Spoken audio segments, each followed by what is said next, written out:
چەندە بڕیار بوو ئەمڕۆ پەرلەمانی عێراق متمانە بە کابینەی نوێی حکوومەت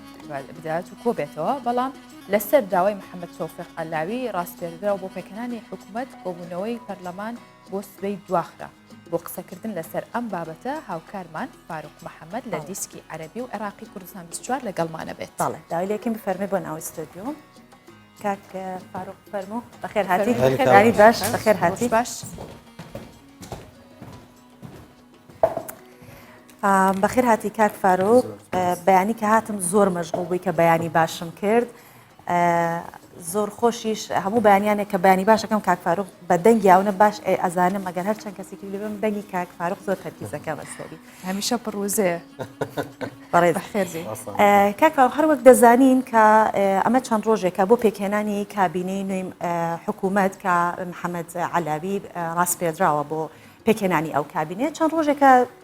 باڵین وایە کە دوا ئەخرێت کۆبوونەوەکە ناکرێت بەهۆی ئەوەی کە ڕێژەی یاسایی کەمە و ڕێژەی یاسایەکە ئەنجام نەدراویان کەم و کورتیتیا هەیە هۆکاری چییە کە دیسانەوە ئەمڕۆژ لە دوایەوەی کە لە 48 کاتژمێر داوایان کرد کە دوا بخرێت دیسانەوە ئەمڕۆ بۆ ڕۆژی یەکشەممە کۆبوونەوەی پەرلەمانیان دواخست. سەرەتا کۆبوونەوەکە هەر لەسەر داوای خودی محەممەد تۆفیق عەلاوی بووە دواخستنەکەی کۆبوونەوەکەی ئەمڕۆ بەڵام ئەگەر بۆ پێشتر بگەڕێنەوە لە ڕاستیدا هەر لەو کاتەوەی کە بەڕێز عەلاوی ڕاست پێدراوە بۆ سەرۆکایەتی حکوومەت کێشمەکێشمی سیاسی زۆر هەبووە بەتایبەت لە نێوان کورد و سونیەکان ئەوان لەگەڵەوەدان کە دەبێت مافی پێکاتەکان لە عێراق پشتگوێ نەخرێت و وا بکرێت کە لە بڕیاردانی چارە نووسساز کورد و سونە بەشداریان پێ بکرێت. خودی عەلاوی لەلایەن کوتلە سیاسیەکانەوە بە ئیتیفاق هاتووە کەواتە کە خۆی با ڕێکەوتنێکی سیاسی نێوان کوتلە سیاسیەکان هات بێت ئەی بۆ کوتلە سیاسیەکانی دیکەی غەیرە شیعە بۆیان نەبێت کە ڕێکەوتن هەبێ بۆ دانانی وەزیرەکان. بە نیسبەت هەرێمی کوردستانیشەوە ئەمە بابەتێکی چارە نووسسازە و دەبێت پرسوڕا بە دامەزراوە فەرمیەکانی هەرێمی کوردستان بکرێت. باشە کاک فاروق بۆچی هەمیشە شتە دووبارە بێتەوە لە پێکهێنانی کابینەی حکوومەت بۆ ینی حکوومەتی عێراق ئاڵۆزی تێکەوێت یاخود ئەوە چەند جارێکە ئەم شتانە دووبارەتەوە هۆکاری چییە؟ لە ڕاستیدا خۆ دەزای عێراق وڵاتێکی فرە نەتەوە و فرەئاین و فرەپێکات هەیە بۆیە دانانی حکوومەت هەروە بە ئاسانی تێناپەڕێت. هەر خودی نێوان کوتلە شیعەکانیش لە نێوان خۆیاندا کێشە و ئاڵۆزیان لە نێواندا هەیە بۆیە ڕێکەوتن لەسەر کەسێک زۆر ئەستەمە بۆ سەرۆکایەتیکردنی ترۆپچی دەسەڵات لە عێراق چونکە ئەو دەسەڵاتانەی سەرۆکوەزیران هەیەی لە عێراق زۆر زۆرە کەواتە ئەو کەسێ دەبێتە سەرۆکوەزیر لە عێراق هەموو دەسەڵاتێکی هەیە لە وڵاتەکە بۆیە زۆر جار لە حکوومەتەکانی پێشوشدا وەک بەڕێز داماژت پێدا کە ئەو ناکۆچیانە سەر هەڵەدەن زۆر دەخایەنێ کاتی پێکێنان و تەشکیلکردنی حکوومەت ئەمەش دەگەڕێتەوە بۆ ئەو ناکۆچیانەی نێوان لایەنە سیاسیەکان جا شیعە بێ یاخود شیعە لەگەڵ کورد و سوننەش بێ. بەڵێ کاک فاروق هەرچەند کە کوتلەی سائیرون کە ڕێبەرەکەی موقتەدا سەدرەت جەخت لەوە ئەکەنەوە کە ڕێژەی یاسایی تەواوە هیچ کێشەیەکی تیانە بەڵام لەگەڵەوەشە پەرلەمان هەر ڕۆژ بە ڕۆژ کۆبوونەوەکە دوا ئەخات. محەممەد عەلاوی بۆ خۆی داوای کردووە کە کۆبوونەوەکە دوا بخرێت. باسی موقتەدا سەدرت کرد. موقتەدا سەدر یەکێکە لەوانەی کە زۆر بەتوندی پشتگیری لە عەلاوی دەکات لە ڕاستیدا هەر خۆشی کاندیدی کرد بۆ ئەو پۆستە و ئەگەر قسەی موقتەدا سەدری لەسەر نەبووایە بەڕاستی لەو بڕواایەدا نەبوو کە بەڕێز عەلاوی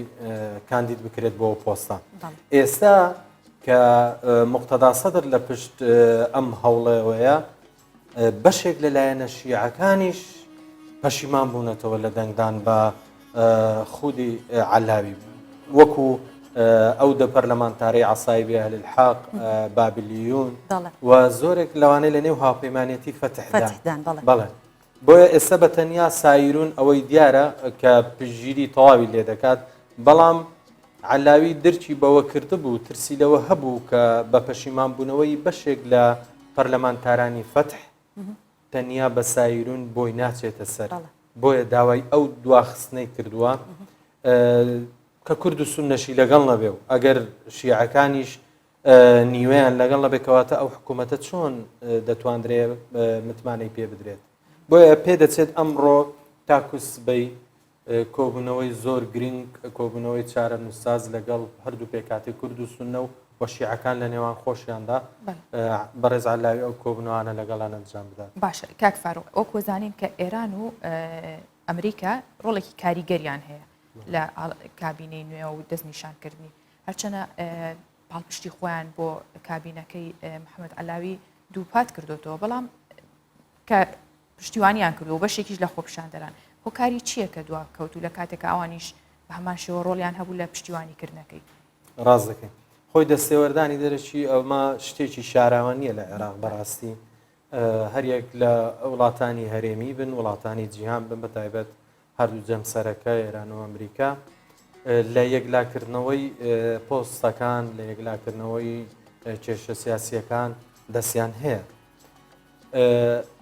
شەقامی عێراقی من لەگەڵەوە دانیم کە لەگەڵە وڕایی کە دەڵێ شەقامی عێراقی لەگەڵیدایە هەندێک لە لایەنگرانی سەدر خۆیان خزاند بووە ناو خۆپیشاندەران ئەوانە بوون دەیانگوت ئێمە لەگەڵ کاندیدکردنی یان ڕاستپاردنی عەلاوی داین بۆ پۆستە ئەجینا ئێستاش ئەگەر بەڕێزت وەکبینی وتە گۆڕەپانەکانی خۆپیشاندان زۆربیان نیشانەی ئێکسیان بەسەر وێنەکەی بەڕێز عەلاوی داهێناوە و بە هەموو شێوێک لەو راپۆرتانەی لەو هەواڵانێکی ئێمەش دەیکەین خۆپیشاندەری ڕاستەقینەی گۆڕەپانەکان ڕەتی دەکەنەوە کە عەلاوی ببێتە سەرۆک وەزیران بۆ چونکە خۆی لە دوو پۆستدا پێشتر پۆستی وەزیری هەبووە و هەروەها تۆمەتباریش بوو بە گەندەڵی سزاش درا بە غیابی بەڵام ئیتر ئەوان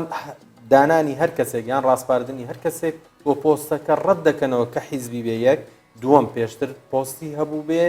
سەربەلایەنێکی سیاسی بێت و ئەمە بە هیچ شێوەیەک هێڵی سوورە لە لای خۆپیشاندەرانەوە بەڵام تا چەند ئەمەیان بۆ دەچێتە سەر و تا چەند ڕووداوەکان بە ئاقارێکی دیکەدا دەڕۆن ئەمەیان شتێکی کێ هەڵوێستی کورد بەرامبەر حکوومەتەکەی محەممەد تۆفیق عەلاوی بە شێوەیەکە دەڵێ ئەگەر کابینەی حکوومەتەکەی کارنامەکەی ئەمە بێت بەم شێوە ئێمە بەشدار نابین تایە و سونەش دەڵێ با کۆبوونەوە بکەین بەڵام بۆ ڕەتکردنەوەی متمانەدان ینی قوبوڵی متمانەدانەکەی ئەمانە چەندێک کاریگەری ئەبێت لە پێکێنانی حکوومەتەکەی عەلاوی خۆی بۆ کورد و سونە دوشتی جیاوازن کورد دەیەوێت بە پلەی یەک هەم پارێزگاری لەو قەوارە سیاسیە بکات کە ئێستا هەیە نەبێتە نەریتێک بۆ حکوومەتەکانی دوای ئەم حکوومەتە بەبێ گەڕانەوە و بەبێ پرسکردن بە دامەزراوە فەرمیەکانی هەرێمی کوردستان بە حکوومەت هەر لە خۆیانەوە وەزیر بۆ کابینەکان دابنێن و هیچ حیسابێک بۆ بڕیاری سیاسی هەرێمی کوردستان نەکرێت خۆ لە سەردەمی حکومی پێشوشدا لە سەردەمی سەدام لە سەردەمی پاشایەتیدا ئەو سەرۆک کۆمارانەی پێشووتر سەرۆک وەزیرەکان هەمووی نوێنەری کوردی تێدا هەبووە بەڵام بەبێ گەڕانەوە بۆ ئەو دەسەڵاتە سیاسی یاخود ئەو حیزبە سیاسیانەی کە داوای مافەکانی گەلی کوردیان کردووە بۆیە ئەمە سەبارەت بە کورد سەبارەت بە سونە لە ڕاستیدا سونەکان هەز دەکەن لە هەموو شتێکی عێراقدا پەراوێز خراون بۆیە دەیانەوێت کاتێک کە حکوومەتێک پێک دەهێنرێت بە زۆرینەیەکی شیعە بڕیار لەسەر چارەنووسی سونەش نەدرێت یعنی هەر شیعە بێ وەزیر بۆ سونە دیاری بکات بۆ کوردیش دیاری بکات ئەی حکوومەتەکەش زۆرینە شیعەیە دەسەڵاتی حرەمی دەسەڵات بەدەست شیعەوە بێ ئەی کەواتە مافی پێکاتەکانی دیکە لەکوێوە دەبێت کەواتە سونە هەوڵ دەدات بە تایبەتی بەڕێز محەممەد حەلبوسی کە سەرۆکی پەرلەمانە دەیەوێت وەکو ئەوەی کە خۆی سەرۆکی پەرلەمانە ناکرێت ینی هەندێک شت هەیە بیکات داوای کردووە کە کۆبوونەوەکە بکرێت بەڵام دەیەوێت بە شێوەیەکی یاسایی ئەو مافە یاخود مافی متمانەدان بە حکوومەت بستێنێتەوە بە ڕێگەیەکی یاسایی کاک فاروق لە پێکهاتی حکوومەتەکەی محەممەد علاویە چەند وەزارەتێکی گرنگ و هەستیار بە بەتاڵی جێهێڵراون ئەمە تا چەند کاریگەریە بێت لەسەر ئەدای ئەم حکوومەتە گەر پێک بێت بەڵێ هەندێک وەزارەت پۆستی کورد بوون خۆی لە ڕاستیدا هەژدە وەزارەتیان دانراون وابزانام ئێستاش هەر هەژدە وەزارەتە ئەو وەزارەتانەی بەرکورد دەکەون بە بەتاڵی جێهێڵدرابوون بۆ ئەوەی دواتر ئەگەر دەنگ لەسەر ئەو هەژدە وەزارەتەش بدرێت دواتر بەڕێز علاوی قسەی زیاتر لەگەڵ کورد بکات و بتوانێت لەگەڵیان ڕێبکەوێت لەگەڵ کورد بە شێوەیەکی گشتی بۆ ئەوەی ئەو پۆستانە پڕ بکرێنەوە ئەجینا پۆستەکانی دیکە هەمووی کاندیدی بۆ داناون وەک خۆشی دەڵێ کە وەزیرەکان سەرجەمیان سەر بەخۆن و سەر بە حیزبە سیاسیەکان نین بەڵام لە پشتی پەردەوە شتێکی ترە ئەمە قسەیەکی دیکاڵ دەگەن بەڵێ جەنابەت وەک لە دیسکی عەرەبی و عێراقیە بە بەردەوام لەناو هەواڵەکانی ئەو دوو دیسکیت ئەو دیسکیت بە پێی ناسینت بۆ محەممەد علاوی کە ئەم چەندێکە لەناو پێکێنانی ئەم حکوومەتەیە بەم شێوە هەر لە سەرەتاوە لەگەڵ هەلبوسیە ناکۆکی هەیە ئەمە پێ دوایە کە حکوومەتەکەی سەرکەوتوو بێکە هەر لە سەرەتەوە لەگەڵ سەرۆکی پەرلەمان ناکۆکی هەیە بەڵێ گەشتبینی خۆت وەکو خۆت بەڕێز محەممەد تۆفیق علاوی لە ڕاستیدا من زۆر سێرچم لەسەر کردووە خوێندومەتەوە لەسەری کە کەسێکی لە خانەوادەیەکی زۆر ناسراوی بەغدا بوون کەسێک بووە کە زەرمەندی زۆری سەردەمی ڕژێمی سەدام بووە ئەمە این کاری لێ ناکرێت بەڵام کە ئێستا هاتووە ڕاست پێدراوە بۆ پێکێنانی حکوومەت و پێشتریش لەگەڵ ئايات علاوی بووە خۆی دەڵێ ئامۆزان و ڕۆڵی هەبووە لە نێو ئەو هاوپەیمانی وەتەنیە و پێشتریش حیزبی داوە ئەوانە چەندین جار بە حیزبی ئیسلامی و لیبرالی ئەوانەدا هاتووە بەڵام لە ئێستا بۆ سەرکەوتو نابێت چونکە یەکەم هاوشێوەی عادل عەبدولمەهدی هیچ کوتلەیەکی سیاسی گەورە بە تەواوی لە پشتی نییە چونکە هاوپەیمانی سایرونی مقتەدا سەدەر جێی متمانە نییە هەر کاتێک دەستی لێت بەردا دەستی لێ بەردەدا کەواتە خۆشی سەر بە کوتلەیەک نییە ناتوانێت لە بەجێهێنانی ئەرکەکانیدا وەک پێویست سەرکەوتوو بێت تۆ ئەگەر تەماشای کارنامەکەشی بکەی کارنامەکەشی بە شێوەیەک نووسراوە کە بۆ 3-4 ساڵ بێت لە کاتێکدا ئەوەی داوا دەکرێتەوەی ئەم حکوومەتە حکوومەتێکە بۆ ماوەی ئەو پەڕی تا 1 ساڵ بۆ ڕێگە خۆشکردن زەمینە سازکردن بۆچی بۆ هەڵبژاردننی پێشوەختە و هەڵوەشانەوەی پەرلەمانی بێگومان کەواتە بەڕێز عەلاوی بۆ ناتوانێت سەرکەوتوو بێت ئەو کێشانەی لە عێراقدا هەن ئێستا بە پلەی یەکەم ئەوەی خۆپیشاندەر ئەوەی شەقام داوای دەکات یەک دۆزینەوە و سزادانی بۆ کوژانی خۆپیشاندەرانە کە ئەمە بەڕاستی ئەرکێکی قورسە چونکە خۆ دەزانی لە دەسەڵاتی سەربازیدا لە عێراق شتێکی کە هەیە کە بەشێک لە میلیشیاکان لە دەرەوەی بڕیاری سەرکردایەتی یاخود حکوومەتدا کار دەکەن کەواتە گرتنی زڵەوی ئەم گروپانە بەڕاستی ئەستەمە لە عێراقدا بۆیە ناتوانێت ئەمە بکات و هەروەها ئەوەی کە خۆپیشاندەر جگە لە سزادانیەوە بکوژانە